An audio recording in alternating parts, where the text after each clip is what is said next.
മാങ്കുളം വിരിഞ്ഞപാറ മേഖലയിൽ കാട്ടാന ശല്യത്താൽ പൊറുതിമുട്ടി പ്രദേശവാസികൾ. സ്ഥിരമായി ജനവാസ മേഖലയിൽ എത്തുന്ന കാട്ടാനകൾ വ്യാപക കൃഷിനാശമാണ് വരുത്തുന്നത്. രാത്രികാലത്ത് ആളുകൾ പുറത്തിറങ്ങാൻ ഭയക്കുന്ന സ്ഥിതിയുമുണ്ട്. ഇതോടെ വനംവകുപ്പിന്റെ ഇടപെടൽ വേണമെന്നാണ് ആവശ്യം. മാങ്കുളം ഗ്രാമപഞ്ചായത്തിലെ 11ാം വാർഡാണ് വിരിഞ്ഞപാറ.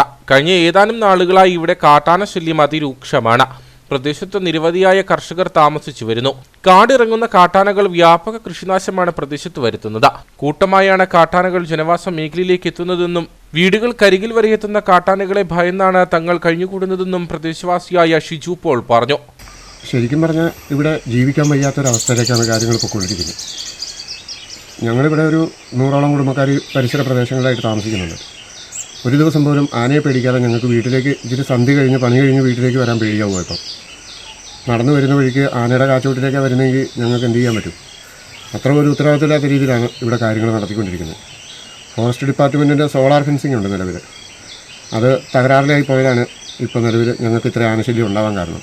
അവരൊന്നും നന്നാക്കാൻ കൂട്ടാക്കുന്നില്ല. പിന്നെ ഇതിപ്പം വീടിൻ്റെ പുറകുവശത്ത് ഈ മുറ്റത്തോടെ എല്ലാം വന്ന് ആന മുറ്റത്തോടെ വന്ന് നിന്ന് തിരക്കകത്ത് കിടക്കാൻ വരെ പേടിയാവുക.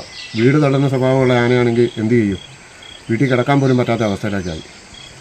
ഇതിനോടകം നിരവധിയായ കർഷകരുടെ കൃഷിയിടങ്ങളിൽ എത്തി കാട്ടാനകൾ വാഴയും ഏലവും അടക്കമുള്ള കൃഷിവിളകൾ നശിപ്പിച്ചു കഴിഞ്ഞു. വലിയ നഷ്ടമാണ് കർഷകർക്ക് സംഭവിച്ചിട്ടുള്ളത്. ഒരു കൃഷിയിടം ഒഴിയുമ്പോൾ മറ്റൊരു കൃഷിയിടമെന്ന രീതിയിൽ കാട്ടാനകൾ സ്വൈര്യവിഹാരം നടത്തുകയാണ്. രാത്രികാലത്ത് ആളുകൾ ഭയപ്പാടോടെയാണ് പുറത്തിറങ്ങുന്നത്. വീടുകൾക്ക് നേരെ കാട്ടാനകളുടെ ആക്രമണമുണ്ടായാൽ അത് വലിയ അപകടത്തിന് ഇടവരുത്തും. വർഷങ്ങൾക്ക് മുമ്പ് പ്രദേശത്ത് സ്ഥാപിച്ച വൈദ്യുതി വേലിയുടെ പ്രവർത്തനം കാര്യക്ഷമമല്ലാത്തതാണ് കാട്ടാനശല്യം വർദ്ധിക്കാൻ കാരണമെന്ന് പ്രദേശവാസികൾ പറയുന്നു. ഇതിന്റെ അറ്റകുറ്റപ്പണികൾ നടത്തിയാൽ കാട്ടാനശല്യം കുറയ്ക്കാമെന്നും കർഷകർ പറഞ്ഞു.